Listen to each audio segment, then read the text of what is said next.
Buenos días, queridos hermanos y hermanas, que el Señor les bendiga.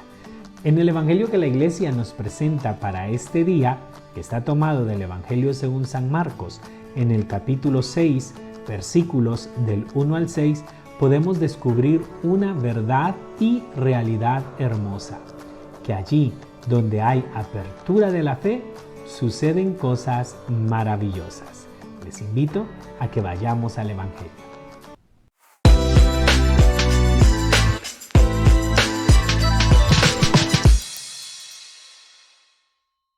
Escuchemos el Evangelio de hoy. Saliendo de allí, se dirigió a su ciudad acompañado de sus discípulos. Un sábado se puso a enseñar en la sinagoga. Muchos al escucharlo comentaban asombrados: ¿de dónde saca todo eso? ¿Qué clase de sabiduría se le ha dado? ¿Y qué hay de los grandes milagros que realiza con sus manos? ¿No es el carpintero, el hijo de María, el hermano de Santiago y José, Judas y Simón? ¿No viven aquí entre nosotros sus hermanas? Y esto era para ellos un obstáculo. Jesús les decía: a un profeta solo lo desprecian en su tierra, entre sus parientes y en su casa. Y no pudo hacer allí ningún milagro, salvo sanar a unos pocos enfermos a quienes impuso las manos. Y se asombraba de su incredulidad. Después recorría los pueblos vecinos enseñando. Palabra del Señor. Gloria a ti, Señor Jesús. El Evangelio de hoy lo ubicamos en Nazaret. No dice que sea Nazaret, dice que es la ciudad de Jesús, por lo que es obvio que es Nazaret. Es el lugar donde Jesús creció, es su ciudad. Y lo podemos dividir en tres momentos. Un primer momento podría ser la decisión de Jesús de regresar a Nazaret con sus discípulos. Un segundo momento podría ser la forma en que reaccionaron sus paisanos, su misma gente. Y un tercer momento podría ser la forma en que Jesús reaccionó, cómo Jesús manejó el rechazo, el desprecio de su misma gente. Vayamos al primer momento. Jesús decide regresar a Nazaret. La gente lo conoce, es muy bien conocido allí. Esos años ocultos que para nosotros son un misterio y han dado lugar a un sinfín de conjeturas sobre lo que Jesús haría en esos años en que no estaba en su ministerio público, pues bien, para esta gente no es un misterio. Ellos lo vieron crecer, son sus amigos, son sus paisanos, lo vieron aprender el oficio de carpintero y luego lo empezaron a contratar como carpintero. Todo lo que para nosotros es oculto, para ellos es muy bien conocido. Es su gente, son sus paisanos. Ahora vayamos al segundo momento. ¿Cómo reaccionaron ante Jesús? Ya hemos estudiado por los evangelios anteriores que las autoridades judías rechazaron a Jesús. Los fariseos, los maestros de la ley, los escribas, rechazan a Jesús. Pero ahora a Jesús le toca experimentar el rechazo más punzante, el más doloroso de todos. Cuando tu misma gente, la gente que te debería de amar, la gente que te debería de apoyar, la gente que te debería de abrazar y acoger, son las personas que más te critican, más te rechazan y menos creen en ti. A todos nos duele más ese rechazo. Y Jesús lo dice muy bien con el refrán que trae a colación. Dice que el profeta es rechazado en su patria. Mira cómo va cerrando el círculo. Entre su gente y su casa. Este es el rechazo más grande que Jesús puede experimentar. Allí donde le conocen y se supone que le aman, es la gente que le ignora, es la gente que no cree en sus palabras. De hecho, podemos ver el desprecio queda claramente matizado en cómo se dirigen a él. Le llaman este. ¿Quién es este? Varias veces. Y los milagros que hace esta expresión este, no es muy amable. Es un desprecio. Es, ¿qué se cree este? ¿Quién cree que es este para venir a darnos enseñanza o para venir a llevárselas de muy famoso? Para estas alturas, Jesús ya gozaba de muchísima fama, pero, como podemos darnos cuenta, no entre los suyos. Y este rechazo o conflicto con su gente va a llegar a un punto de no retorno. Empieza siendo un asombro, pero un asombro malicioso, que se expresa en 5 preguntas. ¿De dónde saca todo eso? ¿Qué clase de sabiduría se le ha dado?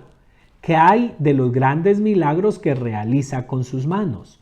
¿No es este el hijo del carpintero? ¿No es este el carpintero, el hijo de María, el hermano de Santiago y José, Judas y Simón? ¿No viven aquí entre nosotros sus hermanas?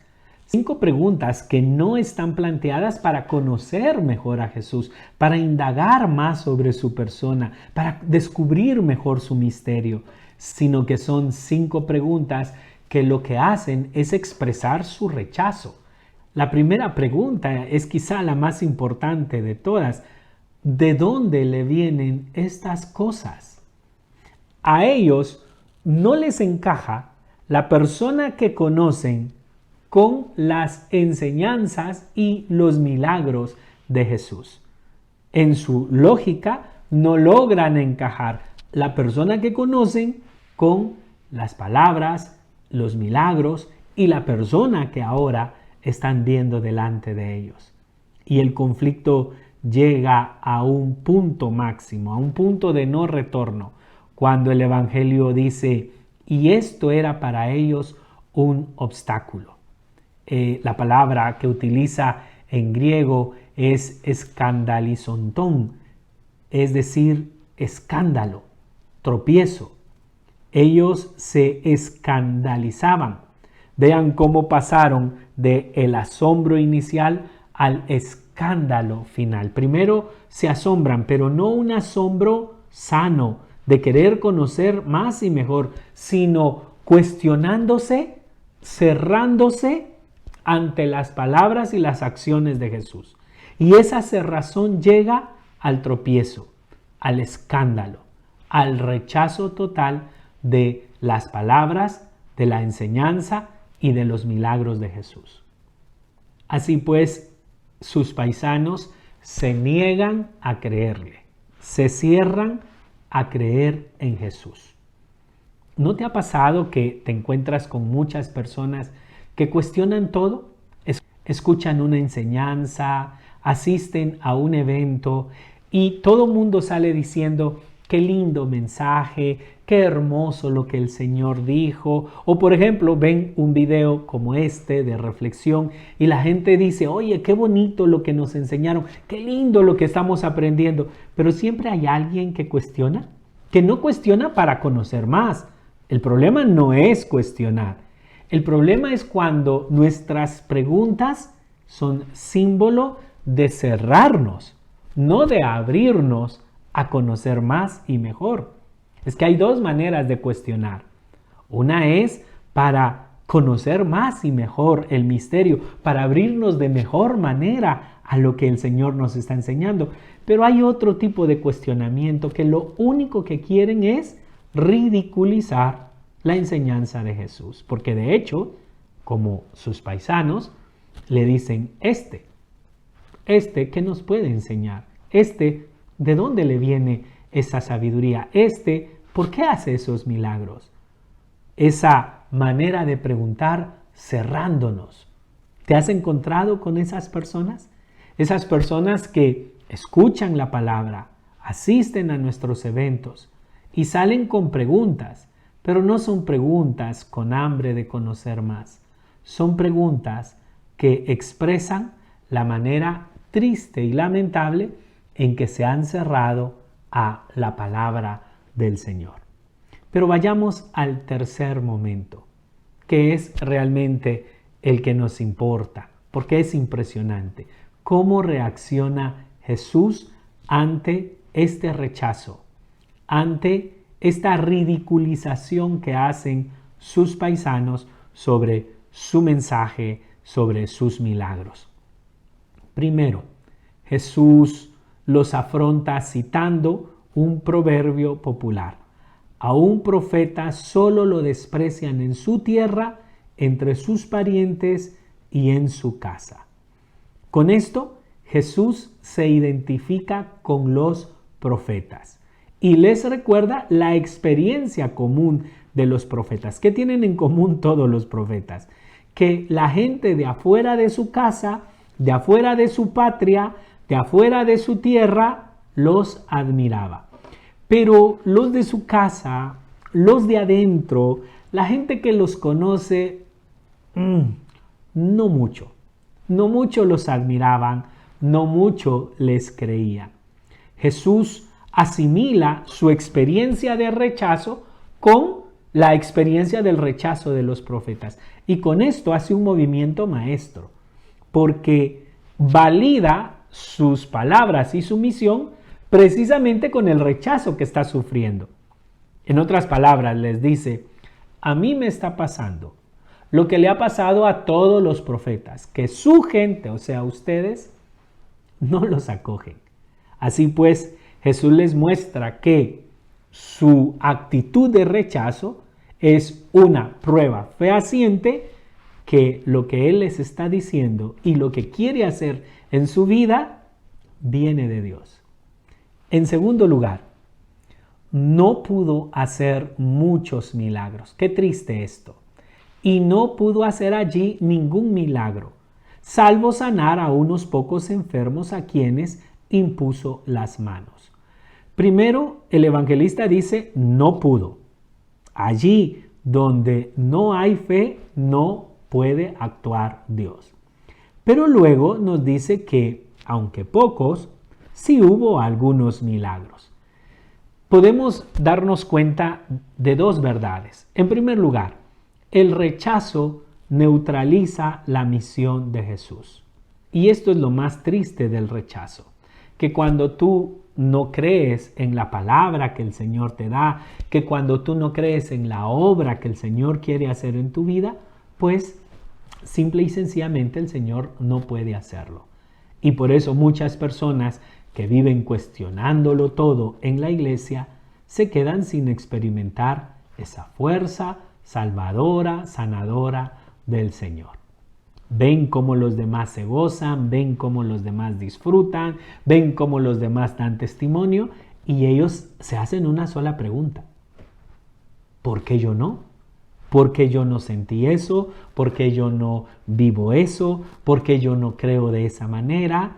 Y en el peor de los casos, pues llegan a considerar que ellos son diferentes, que son muy inteligentes como para creer todas las tonteras en las que los demás creen. Pero, lamentablemente, lo único que logran es no ver las maravillas de Dios. Pero hay una buena noticia. En medio de esa adversidad, unos pocos, San Marcos es muy sutil al decirlo, dice que allí, no en todo el territorio, allí en Nazaret, no pudo hacer milagros, pero que ese no pudo, esa imposibilidad, no fue del 100%.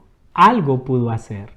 Jesús encontró en medio del rechazo la oportunidad de acercarse a aquellos que con sinceridad, porque siempre hay, aunque sean pocos, unos que con un corazón abierto, con un corazón puesto en Jesús, se acercan para, como la hemorroísa, tocar el borde de su manto, arrancarle un milagro al Señor. Y aquí es donde viene la conclusión quizá más importante. Allí donde hay cerrazón, allí donde no nos abrimos a la presencia de Jesús, ahí no podemos ver los milagros del Señor. Pero grábate muy bien esto. Ahí donde hay fe, ahí donde nos abrimos a su palabra, donde acogemos su obra salvadora, allí vemos grandes milagros en nuestra vida. ¿Y qué significa que Jesús no pudo hacer milagros? Lo que significa es que Jesús no obliga, no impone su verdad ni su amor. Jesús espera siempre la respuesta generosa de la persona. Esto es hermoso. ¿Por qué Jesús no puede? Simple y sencillamente porque Jesús no obliga. Jesús esperará siempre que la persona quiera, desee abrirse, le dé una respuesta de fe a sus palabras. Y por eso una vez más recalco, la potencia de Jesús obra ahí donde hay apertura, donde hay humildad, donde hay fe. Allí se manifiesta el poder de Dios. Y un tercer punto a reflexionar son las últimas palabras con las que se cierra el Evangelio de hoy. Versículo 6. Y se asombraba de su incredulidad, después recorría los pueblos vecinos enseñando. Nos encontramos aquí con una situación completamente distinta de la que Jesús viene del encuentro con la hemorroísa y con Jairo. ¿Recuerdas? A la hemorroísa le dice, tu fe te ha salvado. Y a Jairo le dice, no temas, basta con que sigas teniendo fe. Jairo ha manifestado la fe. Entonces Jesús viene de un ambiente de fe y ahora se encuentra con un ambiente de incredulidad, un ambiente de rechazo. Y los discípulos pueden darse cuenta de algo. El Jesús que tiene poder para que con sus palabras el mar y el viento le obedezcan, es decir, tiene poder para imponerse ante las fuerzas terribles del mar y del viento, no puede hacer nada, no se impone frente al corazón y la voluntad del ser humano. Jesús decide no imponerse, sino esperar la respuesta libre y generosa del ser humano. Siempre, siempre esperará la decisión personal. Y por eso me encanta cómo el evangelista nos dice cuál es el sentimiento de Jesús frente al rechazo. Dice que Jesús se asombraba. Me encanta esto porque frente al rechazo, lo natural, lo hemos experimentado nosotros, cuando alguien no nos quiere hablar, cuando alguien no nos quiere amar, cuando alguien nos rechaza, decide que nosotros no somos importantes en su vida, pues nuestra reacción más lógica, más inteligente, más natural, es ignorarlos. Es decir, no me quieres, ni modo, ¿qué vamos a hacer? Y sin embargo, Jesús no es así. Jesús se deja tocar el corazón. Dice que se asombra, se admira. No dice los ignora, dice se asombra. Entonces, ¿cómo entender este maravillarse de Jesús? Me encanta el siguiente comentario bíblico. Dice, Jesús no fue indiferente, mostró que le sorprendía. Deja ver que la incredulidad de su propia gente le toca el corazón. Y este maravillarse de Jesús no es otra cosa que una mano tendida. La paciencia de Jesús para esperar a que llegue el día de la fe. Hermoso comentario, porque esto lo que significa es que Jesús no obliga a nadie. Jesús únicamente espera. Espera el momento de la fe, como sucedió con esos poquitos que se abrieron, acogieron su palabra y Él pudo mostrar su amor y su misericordia en sus vidas. ¿Qué nos enseña a nosotros este evangelio? Como discípulos de Jesús, debemos estar muy atentos a anotar lo siguiente. para formar parte de la familia de Jesús, para ser parte de sus discípulos, se requiere la apertura a la novedad de Jesús. Se requiere que nosotros abracemos con fe sus palabras, su poder, su persona, su proyecto de vida para nosotros. Claro que podemos cuestionarnos, y de hecho cuestionémonos, pero no cerrándonos a la respuesta, sino esperándola con humildad y acogiéndola con todo nuestro corazón. Y una vez más, te recuerdo, cuando hay apertura, cuando hay fe a las palabras de Jesús, es cuando suceden cosas maravillosas en nuestra vida.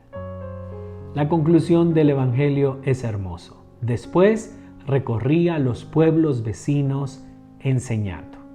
Con esto nos queda claro, Jesús es imparable.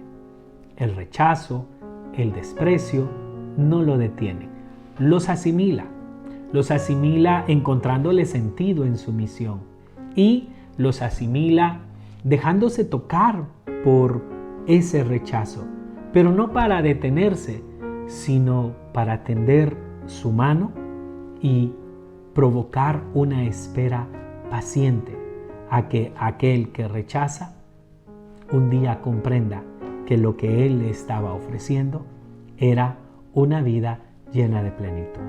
La invitación es a que nosotros acojamos con fe las palabras, la obra, el misterio de la persona de Jesús. Haciéndolo así, vamos a ver cosas maravillosas en nuestra vida. En el nombre del Padre, y del Hijo, y del Espíritu Santo. Amén. Oh Dios eterno, en quien la misericordia es infinita y el tesoro de compasión inagotable, vuelve a nosotros tu mirada bondadosa y aumenta tu misericordia en nosotros, para que en momentos difíciles no nos desesperemos ni nos desalentemos, sino que con gran confianza nos sometamos a tu santa voluntad, que es el amor y la misericordia mismos. Por Jesucristo nuestro Señor. Amén. En el nombre del Padre, y del Hijo, y del Espíritu Santo. Amén. Que tengas un lindo día y que en este día puedas abrirte plenamente a las palabras de Jesús, a la enseñanza de Jesús y ser testigo de las cosas maravillosas que pueden suceder en tu vida. Que Dios te bendiga.